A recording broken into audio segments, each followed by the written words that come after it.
Bonjour à tous, mon nom est Ben, je suis un artiste professionnel belge et dans cette vidéo, je voulais vous montrer comment je suis passé de cette photo à cette création en vous montrant tout le processus créatif étape par étape, la manière dont j'ai dessiné, les programmes que j'ai utilisés. Donc il s'agit ici d'un portrait de mon ami Dominique Flaillac, qui est un directeur artistique qui vit en Belgique. Cette œuvre s'intitule Otherness et donc Dominique est venu me trouver pour que je réalise son portrait. Je suis donc allé le prendre en photo. Voici la photo originale. On a discuté un petit peu des éléments qu'on souhaitait mettre dans son portrait. On a décidé qu'on choisirait mon concept pencil versus caméra pour réaliser une œuvre qui lui correspond parfaitement. Et donc j'ai réalisé d'abord un croquis avec les éléments qu'il souhaitait mettre dans son portrait. Alors, on a décidé ensemble de mettre des oiseaux dans son portrait.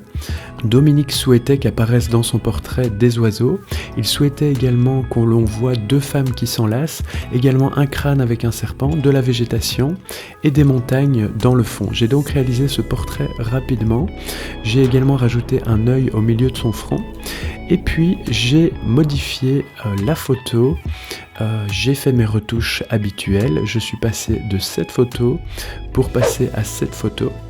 J'avais donc plusieurs photos, mais donc j'ai amélioré le fond, les couleurs du fond. J'ai rabaissé les épaules. J'ai amélioré le teint de sa peau, j'ai effacé quelques petits défauts notamment dans le cou, les ombres et des éléments dans la barbe et dans les plis du cou et de la peau. Et donc je suis parti de cette photo que j'ai retouchée dans Adobe Photoshop. Je travaille souvent dans Adobe Photoshop. Donc après avoir retouché cette photo, j'ai ajouté une couche de papier blanc sur laquelle je suis venu ajouter un petit peu de texture. Je suis venu la dessiner en prenant l'outil pinceau ici tout simplement. Donc opacité à 100% et je suis venu rajouter des petits éléments comme ceci, vous voyez, dessinés comme ça au pinceau avec une opacité à 100%.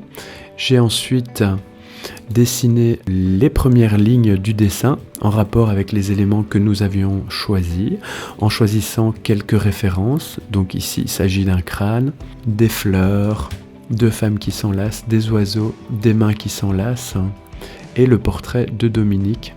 Et donc il s'agit tout simplement d'un dessin réalisé comme tout à l'heure. Je peux vous montrer ici en refaisant les cils. Voilà. Donc je redessine les cils rapidement, voilà. Donc je suis avec l'outil pinceau dans Adobe Photoshop. Et donc après avoir dessiné comme ça tous mes éléments graphiques, également de la fougère et de la végétation, je suis venu mettre mes premières ombres. Alors pour faire les ombres, j'ai utilisé également l'outil pinceau. Donc j'ai diminué un petit peu l'opacité, j'ai diminué la taille du pinceau bien entendu à environ 5 pixels. Et je suis venu mettre mes lignes comme ceci. Bon, évidemment, là, j'ai déjà fait tout le travail. Il s'agit ici environ d'une œuvre qui m'a pris une semaine de travail compris pour arriver de la photo de départ non retouchée à l'œuvre finalisée, le dessin finalisé. Je peux zoomer un petit peu dedans pour que vous voyez. Et donc, je reviens sur l'étape à laquelle j'étais. J'ai ajouté mes ombres comme ceci.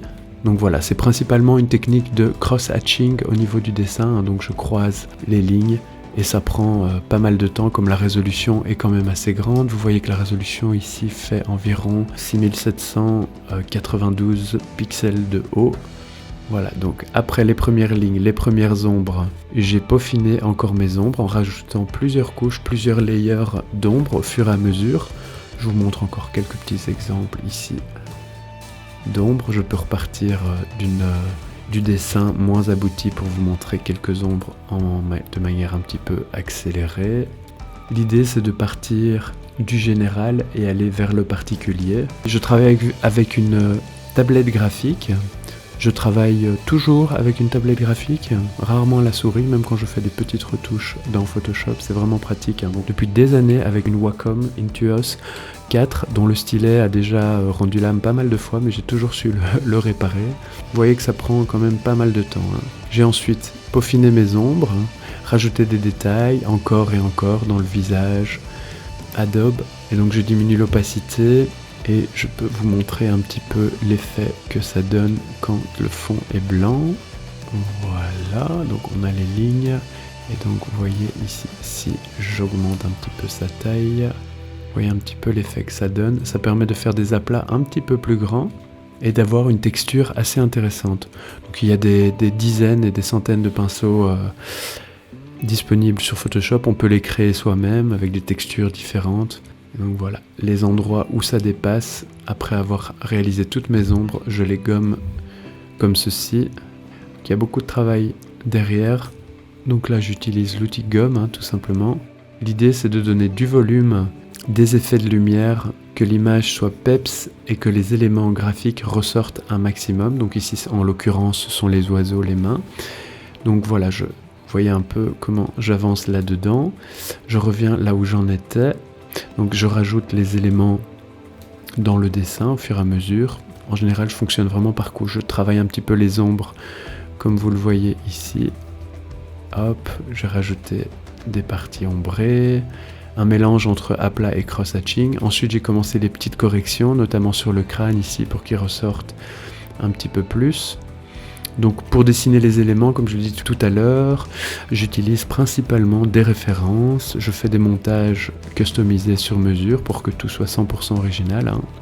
Ce sont des idées qu'on a choisies et que Dominique souhaitait voir apparaître dans son portrait. Des éléments, encore des lignes que j'ai rajoutées, ici vous voyez, toujours pour avancer dans le dessin.